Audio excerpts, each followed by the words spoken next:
সম্ভব হয় মাটি পরিষ্কার করতে হয়। বিল্ডিং ঘটনাকে যেমন মাটি তৈরি করতে হয় না, মাটির জন্য মৃত্তিকা গবেষণা ইনস্টিটিউট আছে, নোয়াখালীতে আছে।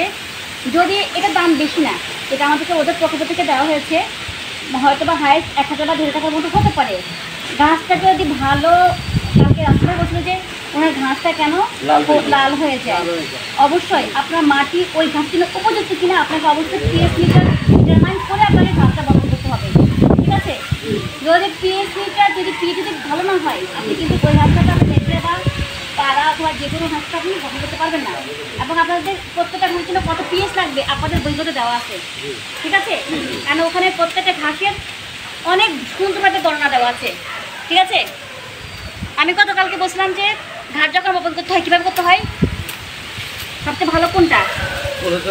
লম্বা করে দুনো সাইডে মাছ দিয়ে লম্বা করে আইলের মতো বানতে হবে। আখের মধ্যে যেমন আইল তৈরি করতে হয় ঠিক তেমনি আখ তৈরি করতে হয়। একটা কথা বলেছিলাম, যদি কম্বাইন মিশ্র পদ্ধতিতে ঘাস করতে পারবেন। একই জমিতে আপনারা আইল দিয়ে একদিকে জানবা, একদিকে আপনারা কী করতে পারবেন, কি ঘাস আরেকটা ঘাস দিকে পাঁচচম। আবার যদি জার্মান ঘাস করতে চান জার্মান ঘাসও করতে পারেন, তবে সেক্ষেত্রে আপনাকে পানি সাপ্লাইটা আপনাকে বাড়িতে নিতে হবে। ঠিক আছে, এবার একটু কষ্ট করে যদি সবাই আসতে চান পিএইচ মিটার কীভাবে ডিটারমাইন করতে হয় একটু সবাই একটু আসেন, যোগ নয় ভয় লাগবে না। মহিলারা সামনে আসেন, করবে না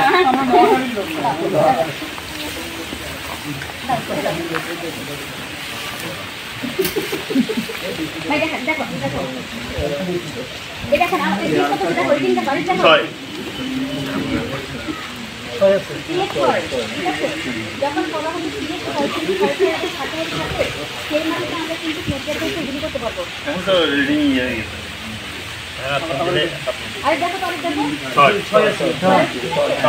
সুতরাং আমরা এই ঘাসটাতে আমাদের এই মাটিটা আমাদের নেটের ঘাসের জন্য আমাদেরকে বলা কাটিং এবং আপনাদের জন্য সবচেয়ে ভালো হচ্ছে কাটিং। বাজারে কিন্তু কৃষি যে দোকানগুলো আছে ওখানে কিন্তু বীজ পাওয়া যায়, বর্তমানে কিন্তু বীজ পাওয়া যায়, বীজগুলোতে কিন্তু ফলন ভালো পাওয়া যায় না।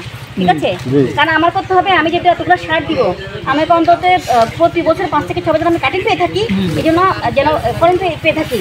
এই জন্য সবচেয়ে ভালো সময়টা হচ্ছে আমাকে কাটিং নেওয়া। আমাদের প্রত্যেকটা উপজেলাতে অথবা বিভিন্ন উপজেলা বিভিন্ন ইউনিয়নে কিন্তু আমাদের খামারি আছে, বিভিন্ন ধরনের এখন সবাই ঘাস চাষ করে। যদি মনে করেন যে আপনারা ঘাস চাষ করেন, আমাদের সাথে যোগাযোগ করবেন। আমাদের এই যে সহকর্মী আছে, ও কিন্তু ঢাকা সাভার থেকে আপনাদের জন্য কাটিংয়ের ব্যবস্থা করে দিতে পারবেন। আর যদি মনে করেন যে আমাদের এখান থেকে নিতে পারবেন, তাহলে আমাদের সাথে যোগাযোগ করলে হবে। দেখানো বিষয়টা হচ্ছে এখানে ঘাস আছে, কালকে 3জন হাত তুলছিল, 3জন। আপনি তো আসলেন না, আপনার ছেলে আসছে। আচ্ছা যাই হোক, এখন এটা উপরে থাকবে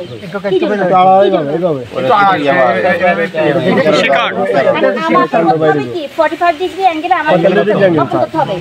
এই ধরো 45 ডিগ্রি অ্যাঙ্গেল গ্রহণ করো। ঠিক আছে, এখন কথা হচ্ছে এই যে ধরো এই একটা, এটা কি, এটা রোনা, এটা লাইন, কতটুকু হবে? 4 মিটার 4 ফিট 3 থেকে 4 ফিট হলে সবচেয়ে ভালো। ঠিক আছে, কেন? এটা গ্রোথ হবে, বায়ু হবে এবং আপনাকে যে ঘাস পানি দিতে হবে, প্লাস ইউরিয়া দিতে হবে, অন্য পানি দিতে হবে, যেন ড্রেনেজ ব্যবস্থা সিস্টেম থাকে। ঠিক আছে, এবং এদের যে ফলনটা যেন বৃদ্ধিটা ঠিক মতো হয়। এখানে কিন্তু এই শুনো, এই যে ওই তুমি আগে বাজে দেখেন আমাদের মতো করে আমাকে কিন্তু দুটো একসাথে করতে হবে। করো করো করো, দেখা গেছে? জি জি, আড়াআড়ি ভাবে এক্স এর মতো, জাস্ট একটা 45 ডিগ্রি অ্যাঙ্গেলে, একটা 45 ডিগ্রি অ্যাঙ্গেলে, এবং একটা অবশ্যই এই কাটিং এর একটা অংশ বিকৃত থাকতে হবে। যদি একটা গিট কিছু না থাকে আপনার কিন্তু সব বিকৃত থাকতে হবে। ঠিক আছে, ঠিক আরেকটু কাটিং এর দূরত্ব 2 থেকে 3 ফিট, আই থেকে আইলে দূরত্ব 3 ফিট।